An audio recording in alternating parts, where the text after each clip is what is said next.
Hola a tots! Quines ganes de veure-us, de trobar-vos, eh, després d'aquest temps. Pels que em coneixeu, una abraçada molt gran. Pels que encara no em coneixeu, jo sóc la Marta, orientadora del programa Full de Ruta, un programa que fa la Diputació de Barcelona per donar recolzament a les escoles d'adults. Bé, els que ja sabeu, soc l'orientadora de l'escola. La meva tasca sempre ha estat acompanyar-vos individualment i fent tallers grupals. Tallers grupals ja sabeu que ara no són possibles, per això us envio aquest vídeo, perquè m'agradaria poder-vos dir a tots alguna coseta i donar-vos alguns consells en aquests dies els que està sent tan complicat, no? Hi ha tants canvis, tanta incertesa, tants dubtes, una situació que és nova per tots, per tots. Llavors m'agradaria poder donar-vos alguns consells, recordar-vos que aquí estem a casa, però estem, i que el curs no ha acabat, que el vostre viatge no s'ha acabat i que les oportunitats que tenim per davant continuen allà i estan més a prop que mai perquè les agafem amb les dues mans, no amb una, amb dues. Si us sembla, començo. Mira, hem parlat altres vegades d'això que parlarem ara, però crec que en els moments que estem vivint, en els dies que ara estem vivint, ens passa molt que clar, estic tot el dia a casa, moltes vegades me'n vaig a dormir tard, m'aixeco tard, la gent està tenint com problemes de control horari, crec que això és una cosa que ens està passant a tots, perquè estàvem acostumats a unes rutines i a unes disciplines que ara s'alteren, no són tan fixes com eren abans, s'alteren.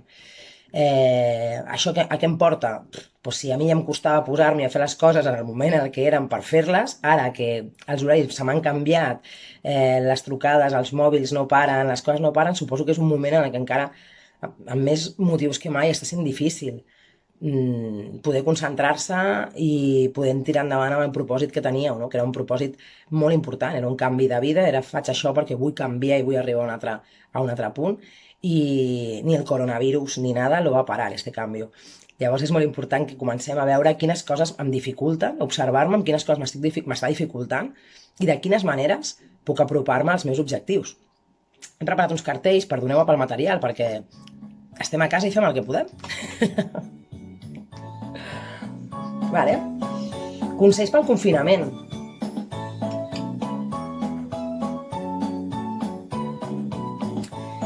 M'agradaria parlar del control de la procrastinació, que alguna vegada n'hem parlat. M'agradaria parlar del control del temps, que també n'hem parlat, i del control de l'estrès.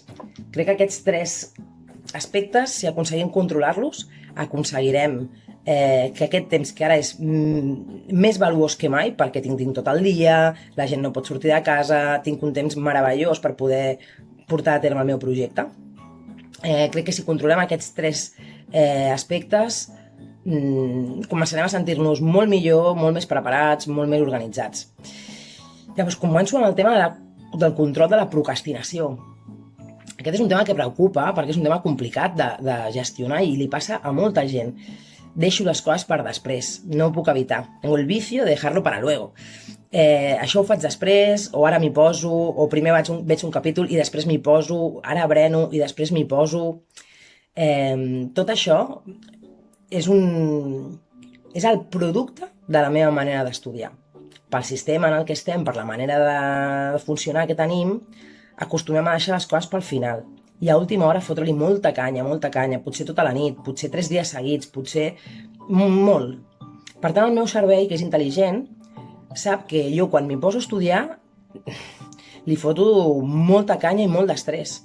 Per tant, m'enganyarà i intentarà evitar que jo em posi a treballar.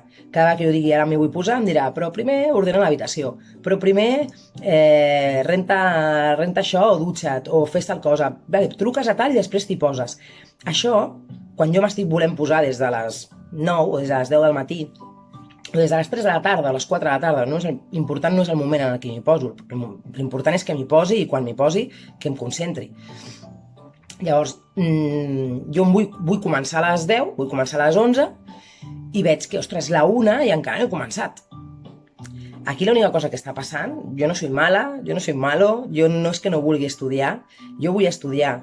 El que passa és que el meu cervell diu, quan comencem, després em fas mal, després estàs molta estona.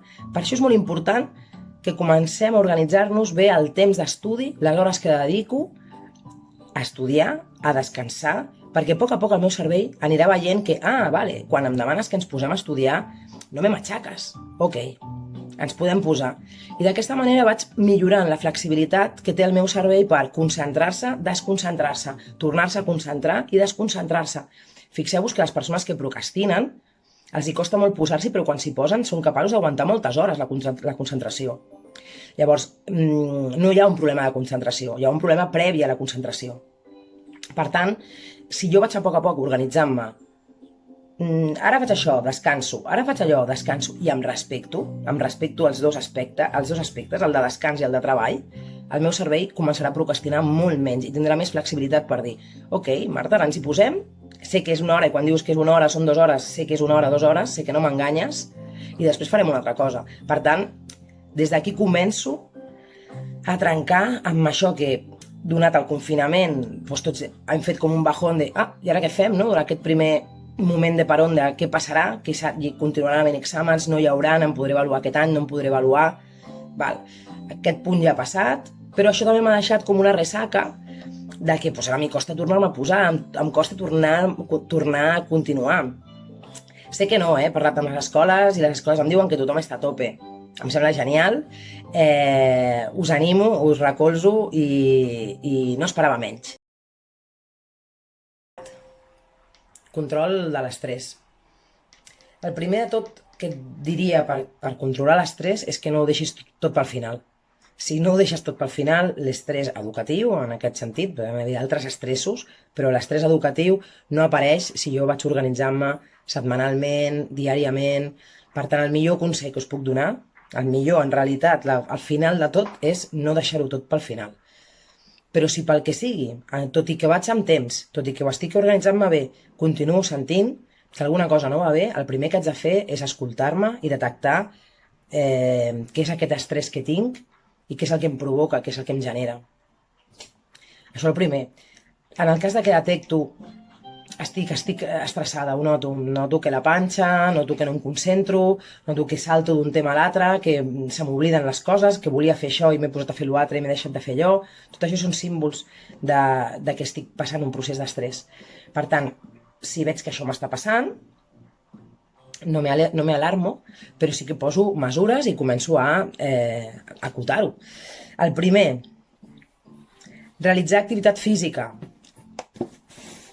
Ho deixo per aquí. El primer, realitzar activitat física. És un dels millors canalitzadors de l'estrès perquè el meu cos el produir endorfines sent un plaer i una relaxació molt gran que elimina les hormones de l'estrès, l'hormona de l'estrès. D'altra banda, meditar i fer tècniques de relaxació. Ja sé que de vegades les persones meditar, que això de meditar i fer tècniques de relaxació, no estem parlant de res més allunyat de ser capaç de parar-te i respirar profundament. I al principi és difícil perquè no estem relaxats. Continuar respirant. Estem parlant de minuts en els que de sobte començo a trobar un silenci interior molt gran i començo a avaluar la situació. Com està el meu cos? Què sent? Què li passa? Però tot això respirant. Què és el que sento? Perquè en aquest moment una de les coses que descobriré és que tot s'atura i que no hi ha tant estrès, perquè l'estrès és molt mental, està molt en els pensaments. I a través de la meditació, la relaxació, la respiració, sobretot la respiració, cada vegada que jo respiro, i respiro correctament i profundament, el meu cervell rep l'oxigen necessari per no posar-se de mal humor, per no entrebancar-se, per no oblidar-se de coses, per no tenir fallos.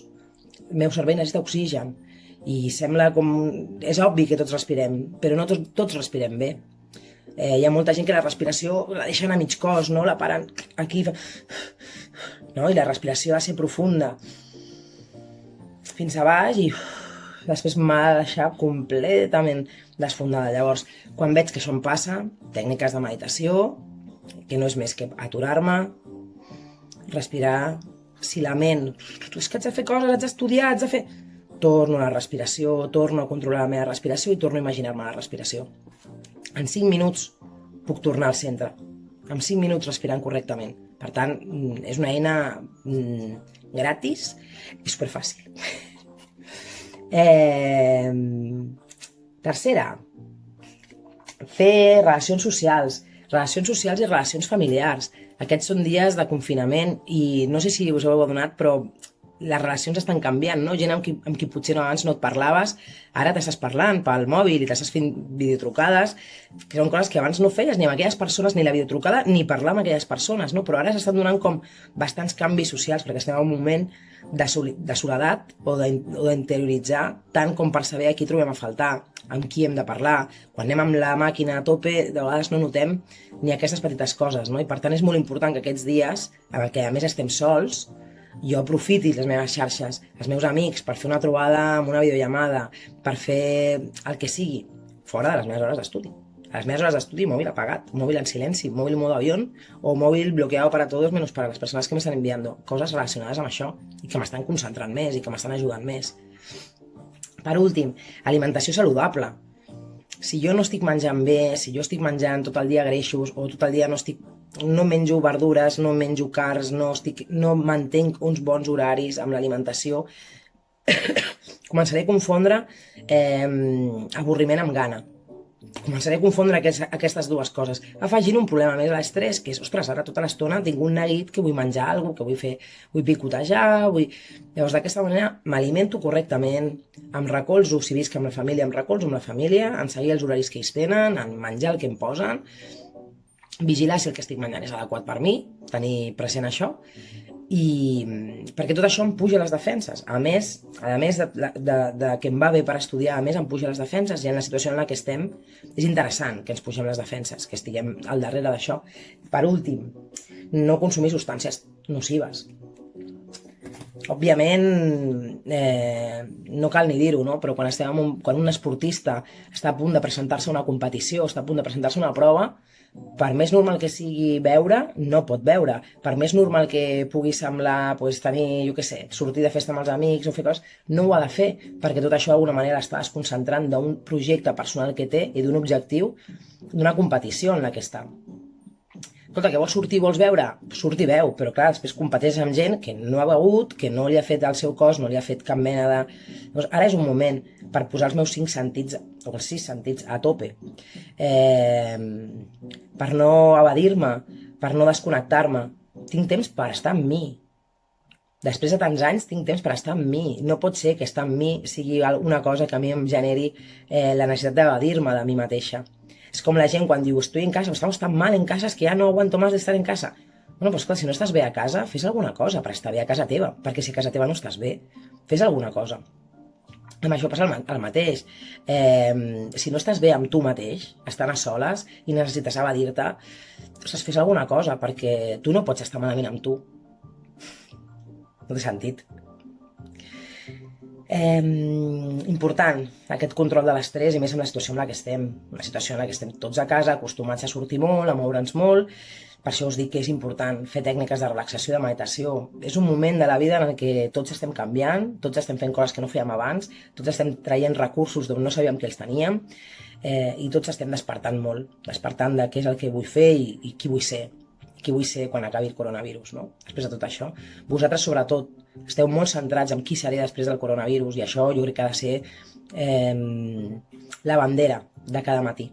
La bandera de cada matí, per no entrar en desídies, per no entrar en avorriments, per no entrar en aquest tipus de sensacions.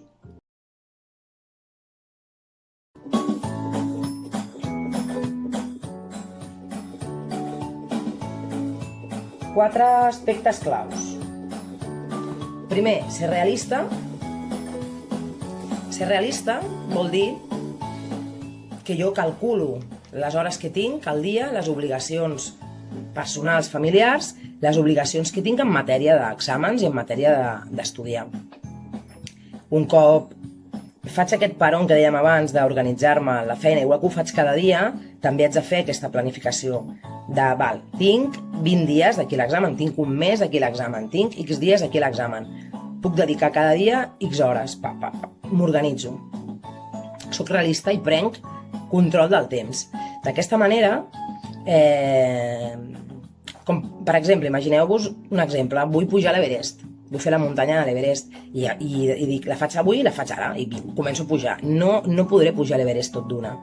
Necessito fer una etapa primer, descansar, fer una segona etapa, descansar, fer una tercera etapa, descansar, I depèn de la persona, hi haurà una cinquena, una sisena, una setena, i depèn de la persona hi haurà només una tercera etapa o el que sigui. Però el que està clar és que jo haig d'organitzar-me en previsió, com fan els esportistes, la temporada. Tengo tantos meses per arribar a tal objectiu. I per tant, dedicaré tantes hores per estudiar i tantes hores per descansar. El segon punt era trobar la motivació. De vegades, potser no em motiven les matemàtiques, potser no em motiva, jo què sé, l'anglès, o no em motiva la llengua, i per tant, per més que jo digui troba la motivació i posa-t'hi, tu diràs, és que a mi no em motiva i no la trobo. Ok, això és una cosa que passa, i també ens passa d'adults. A la feina hi ha una part de la teva feina que t'agrada molt i hi ha una altra part de la feina que no t'agrada tant, i que no et motiva tant, però que l'has de fer igualment. Llavors, de quina manera trobo jo eines per poder-me motivar? La primera que et diran és força de voluntat. Posa-t'hi, trenca amb la mandra, trenca amb un patró que potser és em fa mandra, no em ve de gust, trencar-ho amb força de voluntat, voler posar-s'hi, tenir clar aquí que t'hi vols posar. Això és el primer. I el segon, automotivar-te. És a dir, a mi no em motiven les matemàtiques, però sí que em motiva molt parlar amb el meu xicot quan acabi d'estudiar matemàtiques. Llavors dic, ok, quan acabi de fer això, faré aquesta trucada. O quan acabi de fer això altre, doncs berenaré un croissant o baixaré un moment a buscar-me un croissant o... Aquests dies no podem baixar, però bueno, em berenaré tal cosa. És la manera d'anar-te posant a tu mateix recompenses, petites recompenses per tasques que vas fent, que per no et motiven tant en si, però que sí que pots trobar la motivació en el que hi ha després. És el mateix que el curs, vull dir, no ens motiva fer el curs a l'escola d'adults, ens motiva el que vindrà després. I això ens permet sostenir tot aquest període en el que la motivació no és tan alta com el curs que jo vull fer després, allò que jo vull dedicar-me a la vida que ve després, no? Que serà la meva professió o allò que realment em motiva per dedicar-me. Penseu que això seria el mateix procés. Aquesta assignatura no em motiva, trobo l'automotivació. Em poso fites, reptes que em faran que tingui ganes d'acabar-ho i que tingui ganes de comprometre'm amb mi. El tercer tip que posava era trobar el moment. Com us deia abans, l'important no és si no ho faig a les 9 del matí ho faig malament. No. Si tu t'has planificat que la teva hora d'estudi, perquè és l'hora en la que tu estàs més despert, perquè és l'hora en la que tu tens els teus sentits més receptius, és a les 7 de la tarda, m'hi poso a les 7 de la tarda. Però que no sigui m'anava a posar a les 9 del matí i m'he posat a les 7 de la tarda. Perquè aquí sí que hi ha un descontrol. Llavors, jo trobo el meu moment del dia, trobo el moment en el que em va bé. Mira, a la tarda estic més tranquil·la, pel matí veig que cada dia em barallo amb el despertador, em barallo amb les meves tasques, al final sempre vull recollir coses, dutxar-me... Vale, doncs al matí dedicar a això, fes altres coses, fes tasques, o al revés, és un exemple, però que quan tu diguis a tal hora m'hi poso, a aquella hora t'hi poses, aquell és el moment que tu has decidit.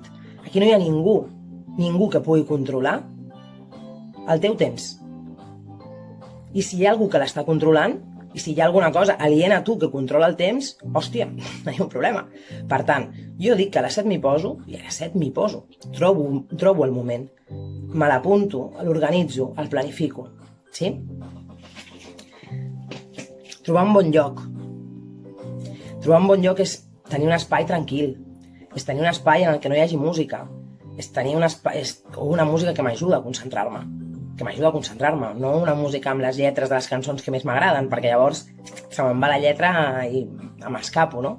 Sinó músiques que m'ajuden a concentrar-me, que potser no em fan sentir tan sol o tan buit en aquest moment, hi ha gent que no li agrada, però l'ideal és que jo tingui una taula tranquil·la, un espai ordenat, un espai on no hi hagin interrupcions. Una de les interrupcions més... La que passa més sovint és la del mòbil. És important que en les nostres hores d'estudi ara funcionem tots amb el mòbil per estudiar. Ok, haig de trucar a no sé qui, perquè em passa aquests apunts, perquè fem això junts, perquè fem l'altre. Molt bé, si és aquest el cas, perfecte, evidentment. Si el cas és que rebo missatges, que miro l'Instagram, que reviso coses dels altres, que m'empano mirant coses al Facebook o que faig... Si el que em passa això, llavors és quan m'haig de plantejar una pregunta. Qui és més important o què és més important, el meu futur o atendre les trucades dels meus amics? Jo tinc una amiga que ella, quan entra a la biblioteca o quan es posa a estudiar, era una companya de feina amb qui treballàvem cada dia i teníem un contacte molt directe. Quan ella es posava a estudiar i jo la trucava per dir-li alguna cosa, fos de feina o del que fos, ella no me l'agafava.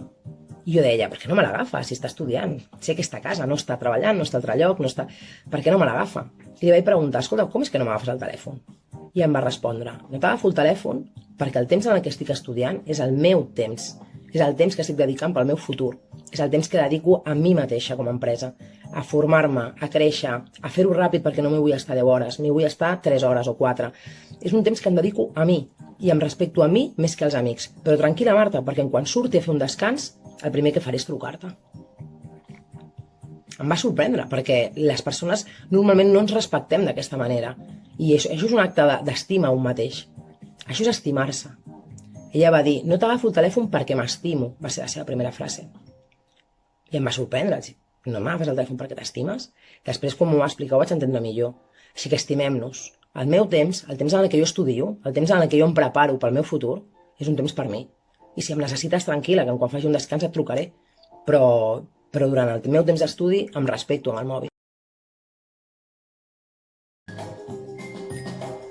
Per últim, acabant, que no us vull liar molt, us vull donar uns consells, uns tips de cara a aquest estat del Covid-19, aquesta situació que estem vivint. El primer, augmenta les teves defenses. La respiració, la meditació, l'alimentació, l'esport, no consumir substàncies tòxiques, tot això augmenta les meves defenses. I augmentar les defenses significa que el meu cos està nodrit de tot arreu perquè jo pugui estar al 100% concentrada en el meu objectiu. El segon consell que us vull donar és que no contribuïm a la pandèmia de la por, que intentem filtrar les notícies que passem, que intentem tenir cuidado amb estar tot el dia escoltant notícies que són negatives, que ens donen males notícies. Hem d'estar informats, però també hi ha una sobreinformació en aquests moments, hi ha massa informació. Per tant, ja sabem quina és la situació, estiguem tranquils, estiguem a casa en els nostres espais de refugi mental, perquè el fet d'estar amb por, la por és una de les coses que més baixa les defenses del ser humà. Per tant, és important que estiguem sense por, que estiguem tranquils i que preparem la fita que tenim en breu. D'altra banda, recolza't en la teva gent i en la gent que et vol fer un cop de mà. No t'oblidis, aprofita, perquè la vida no ens deixa sols, la vida sempre ens posa gent que ens vol ajudar, siguin amics, siguin familiars, siguin els educadors de l'escola d'adults, els mestres, els orientadors. Hi ha gent que et vol ajudar, hi ha gent que et vol acompanyar. No et neguis a rebre aquesta ajuda, ben al revés. Recolza't en la gent, recolzem-nos ara tots, més que mai. Fem la unitat aquesta que ens estan demanant que fem per poder tirar endavant amb els nostres somnis. De la mateixa manera, brinda suport. Brinda suport als altres, brinda suport a qui ho necessita. No només a qui estimes, sinó brinda suport a qui ho necessita.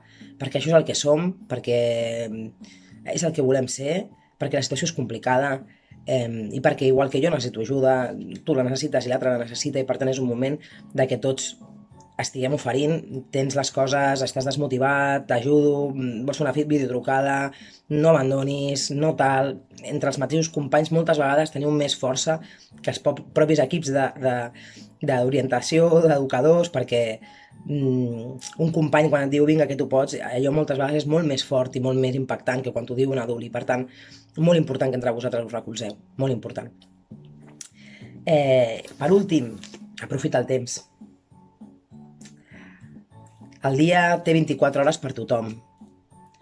Com tu prioritzes les hores és la teva decisió. Hi ha gent que diu, jo no tinc temps, jo no tinc tal, no tinc qual. Tu tens el mateix temps que tinc jo, perquè jo potser no he prioritzat 3 hores de mòbil, jo he prioritzat 3 hores d'estudi i tu has prioritzat 3 hores de mòbil. Per tant, 24 hores té el dia per tothom. Ara més que mai tenim temps.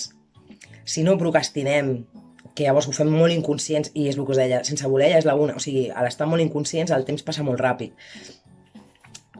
Aprofitem el temps, tu ets el propietari del teu temps, tu ets l'única persona que decideix sobre el teu temps, i m'agradaria deixar-vos amb una reflexió, que és una frase molt escoltada, però té molta més profunditat de la que un pensa. Diuen, el tiempo es oro. Què significa que el temps és or? Què significa aquesta frase? És només a nivell laboral que el temps és or o és també a nivell personal que el temps és or? Us ho deixo perquè ho reflexioneu i perquè, bueno, espero que aquests dies ho estigueu passant el millor possible, que sapigueu que les orientadores estem aquí, els orientadors el servei full de ruta estem a la vostra disposició, per fer aquest espai més emocional de vegades, no? Potser no resoldrem tants dubtes de matemàtiques o de català, en això no ho farem, però estem aquí per donar tot el recolzament moral, motivacional i d'orientació, perquè potser també en aquest temps hem fet canvis, i el que jo creia que volia fer m'estic adonant que no ho vull fer, o m'estic adonant... Llavors, jo us aniré trucant a tots, però vaig en ordre, i segurament hi haurà gent que tindrà més necessitat de parlar abans. No dubteu en parlar amb els vostres centres, demanar el meu telèfon, o dir-li directament, digue-li a la Marta que em truqui, i això fàcil, facilitem la comunicació perquè ara és un moment complicat en aquest sentit, i per part meva res, espero que us hagi ajudat una mica, que us serveixi. M'alegro molt de poder-me comunicar amb vosaltres, no us estic veient, però us escric, us envio aquest missatge amb tot el carinyo.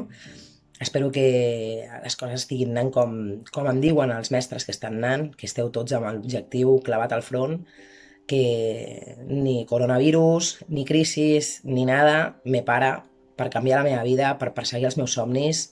No tinc excuses ara. Una abraçada molt gran, molts ànims, parlem.